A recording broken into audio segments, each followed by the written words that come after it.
Jesus Christ. A blessed evening to everyone, and also to our fellow worshipers in other parts of the world joining us through this live streaming. In the past week already, we have been reading from the letter of Paul to the Romans, one of the most beautiful, solid, full of doctrine letter of Paul. And one of the main concern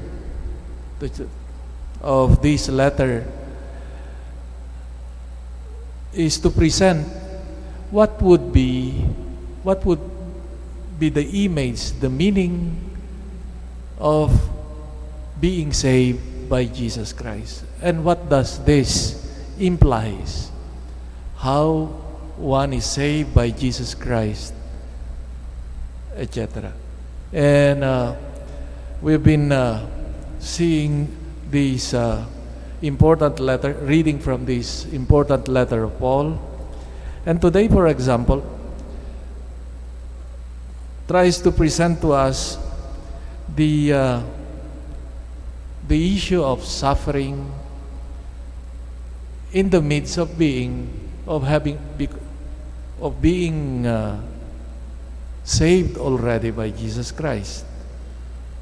So this life of God that we have received, and then suffering, what would be the meaning and what would be the relationship of this? Now, the new life given by the Spirit and that of the experience of suffering. And first of all, we see the argument or the presentation here of Paul is that he tries to use the image also of creation as an image, as a proof of to illustrate his point. Here Paul presents suffering in this life has a counterpart in the incomparable glory that awaits those who share in suffering. The first assurance for this situation is taken by Paul from the state of creation, the physical creation. Paul looks at the state of God's creation, the world at the present time, and sees the sufferings that the world endures. When Paul speaks here of the present age, he was referring to the period between the death and resurrection of Christ and his second coming. And he sees here creation is still in bondage to corruption, to decay, to death. And from this, St. Paul draws a comparison with the status of Christians who are still alive. So if creation, he said, is in bondage, it shares the lot of humanity,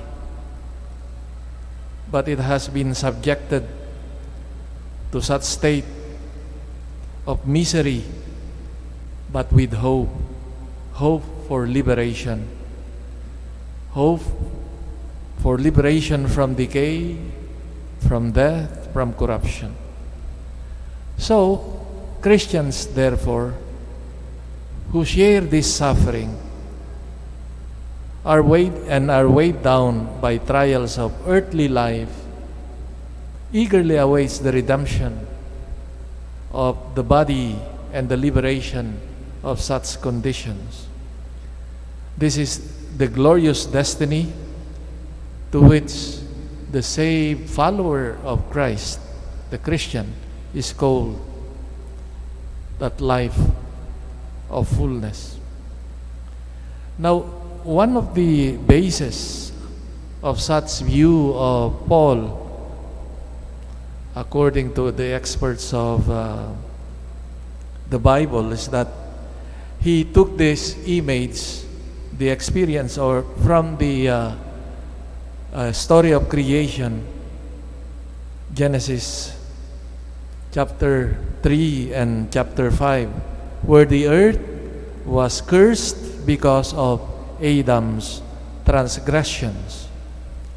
So the world created for humankind, the blessings given to him, fertility of the soil, fruitfulness of the trees, the brilliance of the stars, the friendliness of animals, etc., were all lost because of Adam's sin.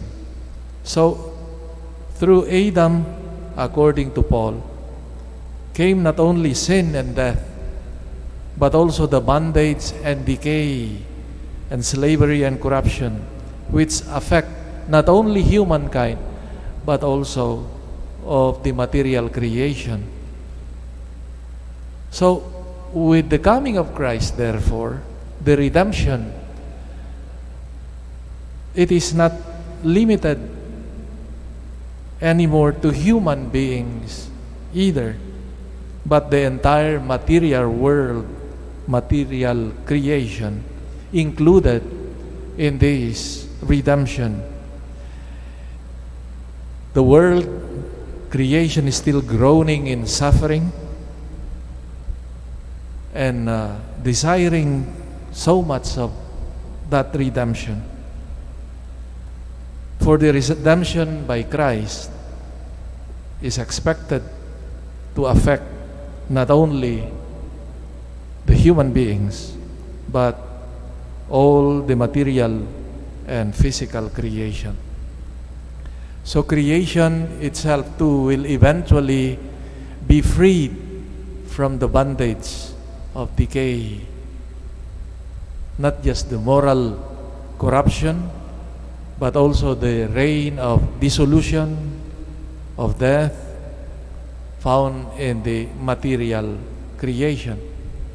So physical creation is thus not to be a mere spectator of humanity's liberation and the triumphant glory, but creation will also share in this, being released from its bondage, from such condition of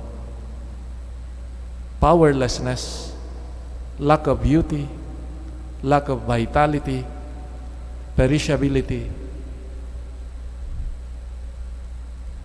is seen by Paul as part of this redemption and glorification of the children of God. What can we learn from this important reading today? Our world is so much concerned now of the ecological disaster that we are experiencing. And we notice and we realize that our destiny as human beings, as humankind, and that of the material world, material creation, are intimately intertwined. Like during creation, the created world was cursed because of human sin. And we also see that same dynamics even today because of human sinfulness, greed, that we put our world, our common home, into jeopardy. This has been emphasized by Pope Francis in his teachings on creation, our respect and love for creation. Thus he calls, among other things, not just care for creation, but he said, starts with conversion, because genuine conversion truly leads us to care not only for ourselves, but also for God's creation. When we are alienated because of sin, that we destroy ourselves, in the end, we end up destroying others, and also not others, but also of God's creation. Thus, we are called to this process of conversion. For a truly Christian believer converted to the Lord becomes a blessing to others, a blessing to himself or to herself, and a blessing also to creation. As we share this Eucharist, the gift of Jesus, of himself for our redemption, we ask that we may be led to a greater conversion, to become better members of this earth and work for the betterment of our world, for it reflects our own love for God and for others. Amen.